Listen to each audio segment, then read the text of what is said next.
Hi guys, welcome to video number 2 of this 3-part video series about taking control of your own project. So in the first part we created the questionnaire that asked the questions about what the scope of work was, what you wanted to do, what the time frame was, what the schedule was, what the budget was, things like that. Now we need to take all of that information and we need to put it into what's known as a bid document. So the bid document is designed so that you can have a level playing field. You can send it out to 4 different contractors and they're all bidding apples to apples. Everybody's bidding on the same thing, so you get the kind of pricing. So when you get the pricing, it's based on price and it's not based on different materials or different products or anything like that. And it's everything from that we talked about. The bid document includes the scope, it includes the budget, maximum allowed price, that's what you want to spend, the schedule with any kind of restrictions. Maybe you can only work 3 days a week because you have kids or you have some event or something like that. So all of this information will be in this bid document, so everybody is bidding on the same, so nobody will come back to you and say, oh, I thought we could work 6 days a week, and you're going to go back to the document and say, like, look, when you bid this we said 3 days a week, so that's what you got to base your price on. So you can hold their feet to the fire on things like that. And the payment schedule. Some people might not like your payment schedule. If they don't like your payment schedule, don't use them and find somebody that does. Now you're going to research for qualified contractors. All kinds of different online resources now. You've got things like Angie's List for small projects, for homeowners, things like that.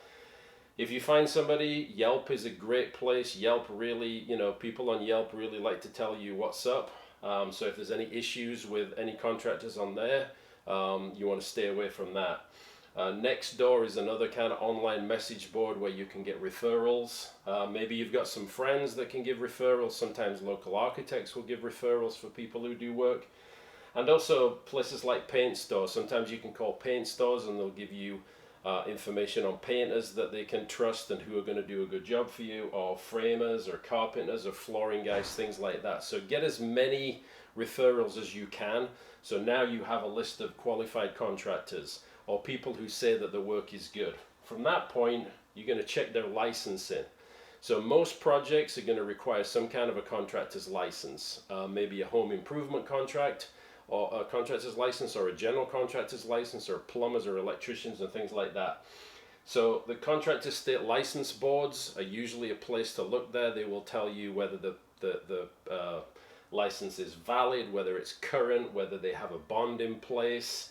You need to make sure that their insurance and their workers' comp is in place, so you can ask for those certificates to make sure that you're covered. If you have a contractor on your job site that's not licensed, essentially what happens is, like, you are now regarded as the employer of that person. If anything happens to that person on your job site, you are liable. If that person gets hurt, you are liable. So you've got to make sure that these guys are licensed before they come on your property. And then, so now you have this. Now you have your bid document, you have your referrals, you have a list of people, of qualified people.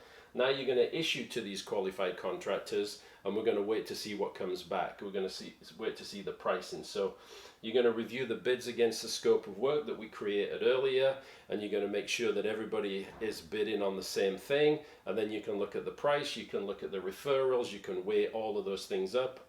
Then you're going to make your decision. And from that point, the next thing is, now we're going to create the contract. So in the next video, we're going to be talking about how to create a basic contract based on all of these parameters that we laid forth here. We've already got the bones of this contract. So now all we need to do is make sure that we have a correct template with all of the legalese and everything else that protects you. So that will be in video 3.